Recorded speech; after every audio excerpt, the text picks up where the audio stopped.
Morning children. तो children, आज हम हिंदी ग्रामर पाठ्य पुस्तक से पाठ 4 भाग 2 संज्ञा के बारे में आगे पढ़ेंगे। बच्चों, इससे पहले हमने पढ़ा कि संज्ञा किसी प्राणी, वस्तु, स्थान या भाव के नाम को संज्ञा कहते हैं। संज्ञा के 3 भेद हैं: व्यक्तिवाचक संज्ञा, जातिवाचक संज्ञा और भाववाचक संज्ञा।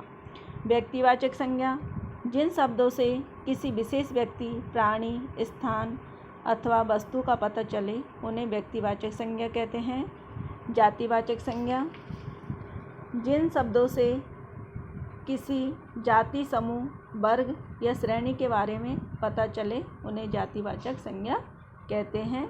जैसे देश, शहर, पहाड़, नदियाँ आदि सभी जातिवाचक संज्ञा में आते हैं। अब आइए बच्चों, अब पढ़ते हैं हम भाववाचक संज्ञा के बारे में। भाववाचक संज्ञा वे शब्द जो हमारे भाव जैसे खुशी, किसी व्यक्ति के भाव, किसी मनुष्य के भाव जैसे खुशी, दुख, हैरानी, प्यार, गर्मी, सर्दी, खटास, मिठास आदि के बारे में बताते हैं, उसे भाववाचक संज्ञा कहते हैं या भाववाचक संज्ञा कहलाते हैं। तो भावों को हम देखकर या छू नहीं सकते, केवल महसूस कर सकते हैं। तो बच्चों, जो मन के भाव हैं उन्हें केवल हम महसूस कर सकते हैं। मन के भाव में जैसे खुशी, दुख, हैरानी, प्यास, गर्मी।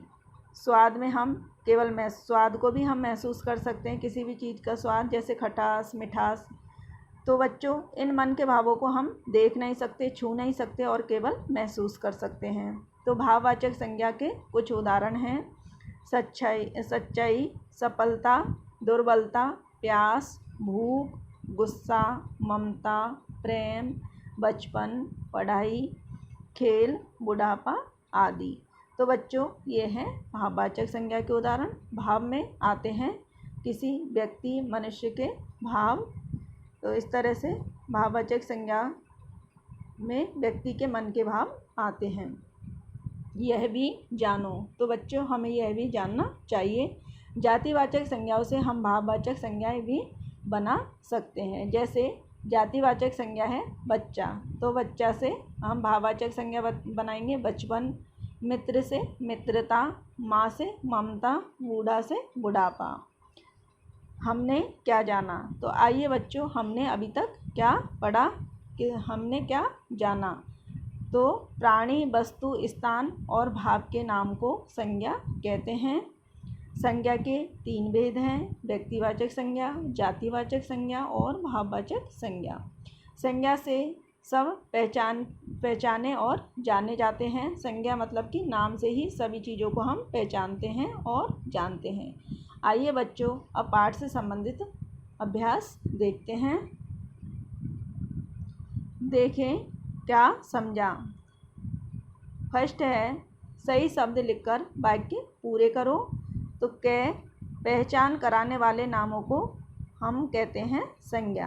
तो इसमें बच्चों संज्ञा आएगा, संज्ञा कहते हैं। सभी प्राणियों में यह जीवन होता है, तो सभी प्राणियों में प्राण या जीवन होता है। संज्ञा के कितने भेद होते हैं। तो संज्ञा के बच्चों 3 भेद होते हैं। है पशु, पक्षी, नदी, ये सब जातिवाचक संज्ञाएं हैं। गर्मी, बचपन, भूख, ये भाववाचक संज्ञा के उदाहरण हैं।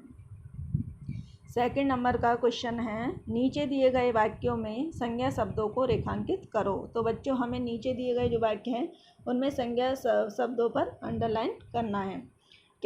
आकाश में तारे चमक रहे हैं, तो इसमें आकाश और तारे संज्ञा शब्द हैं। मुझे इमली की खटास अच्छी लगती है, तो इसमें इमली और खटास पर रेखांकित करना है। चाचा नेहरू हमारे देश के प्रथम प्रधानमंत्री हैं, तो इसमें चाचा नेहरू और प्रधानमंत्री संज्ञा शब्द है, इसको रेखांकित करना है। हिमालय पर्वत संसार में सबसे ऊंचा है, तो हिमालय पर्वत ऊंचा शब्द को रेखांकित करना है।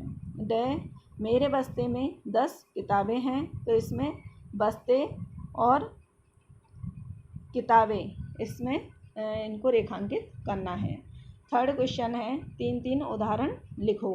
तो बच्चों इसे आपको बुक में फिल करना है और फिर चेक करवाना है। आज के लिए इतना ही।